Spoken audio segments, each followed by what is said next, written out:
Il y avait aussi une autre raison pour laquelle les États-Unis ne pouvaient plus faire marche arrière. L'opinion publique américaine avait été galvanisée par une propagande de tous les instants dans laquelle la conquête de la Lune était donnée pour acquise et évidente. Ces extraits de films propagandistes de l'époque montrent clairement l'état d'esprit du moment. Sometime in the future, American astronauts will explore the moon. This is the first of the big Saturn V. Someday it will carry 3 men and equipment to the moon and back. In a few short years, this scene of man on the moon will be a reality. This is the Apollo Command Module. A spacecraft like this will one day carry astronauts to the moon and back. This is the lunar module. A similar craft will one day allow 2 astronauts to set gently down on the surface of the moon. Kennedy Space Center, a reality in the preparation for manned lunar landings. La presse écrite eut sa part, elle aussi. Les revues publiaient de plus en plus fréquemment des articles montrant l'homme moderne envoyé à la conquête de l'espace.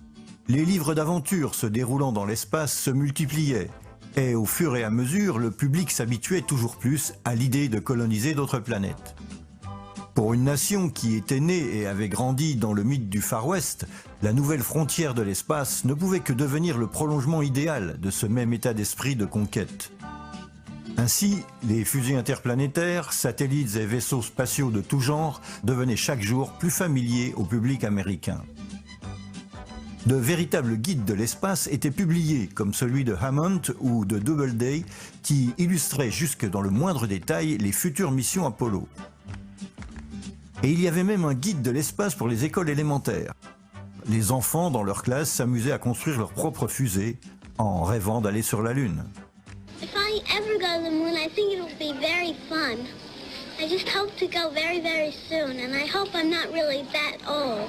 Disney ne pouvait rater cette occasion. Ils avaient créé à Disneyland toute une section appelée Tomorrowland, entièrement consacrée au voyage dans l'espace. En même temps, Disney publiait régulièrement livres et bandes dessinées dans lesquels les personnages les plus connus se rendaient dans l'espace. Il y avait aussi les albums à colorier pour enfants, avec le papa qui emmenait ses propres enfants visiter la Lune. Ou bien des livres contenant des maquettes de fusées en carton à découper avec les personnages des astronautes. Ou encore des livres en 3D montrant chaque détail de la vie dans la station spatiale. Et au centre de tout cela, il y avait toujours lui, l'astronaute, la nouvelle figure mythique qui avait remplacé le vieux héros du Far West dans l'imaginaire collectif. Dans une situation comme celle-là, avec cette propagande de tous les instants, une chose est certaine. Si la NASA s'était montrée incapable techniquement d'envoyer des hommes sur la Lune, ou si le faire était trop risqué, à ce point, ils auraient été obligés de faire semblant d'y aller. Il ne leur restait pas d'autre alternative. Avec une nation tout entière, les yeux rivés vers la nouvelle frontière, il n'était plus possible d'admettre la faillite du projet spatial sans voir s'écrouler toute la crédibilité du gouvernement américain aux yeux de sa population.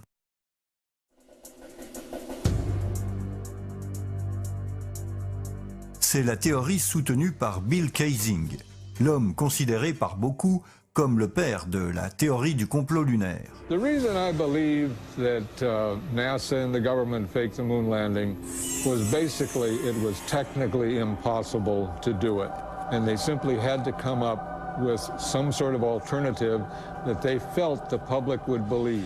Bill Kaysing était un ancien employé de Rocket Dean, la société qui a construit pour la NASA les moteurs des fusées dans le projet Apollo.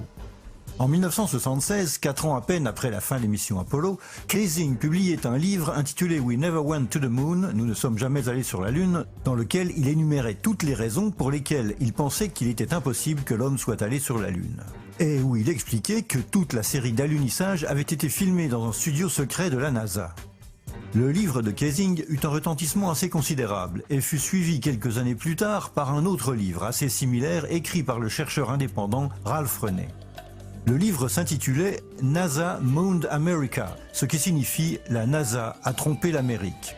Ralph Renée soutenait en particulier qu'il était impossible pour l'homme de franchir les ceintures de Van Allen, ces 2 ceintures fortement radioactives, larges de plusieurs milliers de kilomètres et qu'il faut obligatoirement traverser pour arriver sur la Lune. There is absolutely no way they went to the moon with what they had. In fact, there's no way they can go today. There's no way they can go tomorrow. You don't send man where you haven't sent the monkey. Avec le temps, les théories de Ralph Rennet et Bill Kaysing firent de nouveaux adeptes. Mais ce n'est qu'avec l'avènement d'Internet que la théorie du Moon Hoax, le canular lunaire, a commencé à se propager à l'échelle mondiale. Depuis Internet, la NASA a mis en ligne toutes les photographies haute définition prises lors des missions Apollo. Sont également disponibles toutes les vidéos et les enregistrements télévisés des voyages lunaires distribués officiellement par la société Spacecraft Films. Grâce à tout ce matériel, n'importe quel chercheur peut désormais examiner les images originales des missions lunaires.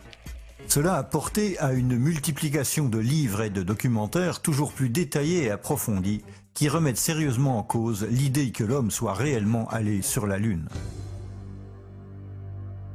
Mais Hollywood a par moments également renforcé la thèse du canular. En 1979, 10 ans après la première mission lunaire, sortait le film Capricorn One. Officiellement, le film raconte l'histoire d'une fausse mission sur Mars que la NASA met en scène depuis un studio télévisé afin d'éviter les risques d'une vraie mission dans l'espace.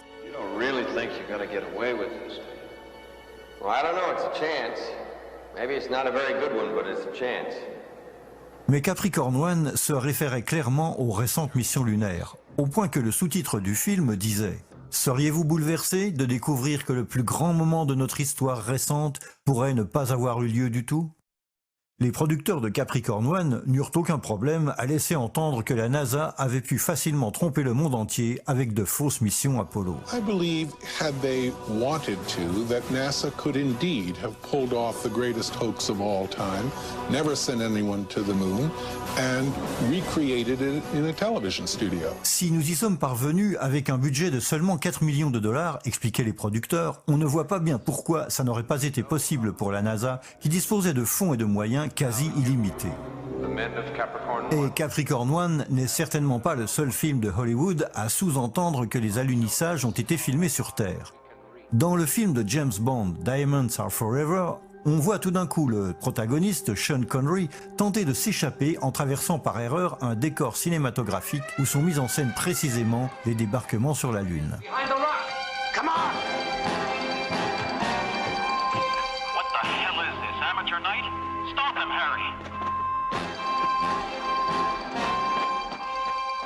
Dans le film des Minions également, le groupe de personnages se retrouve par hasard en train de traverser une scène de studio cinématographique où sont mis en scène les faux alunissages des missions Apollo.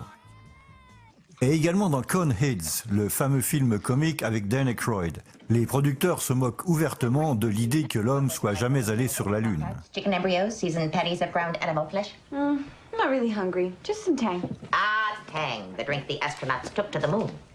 Astronauts to the moon.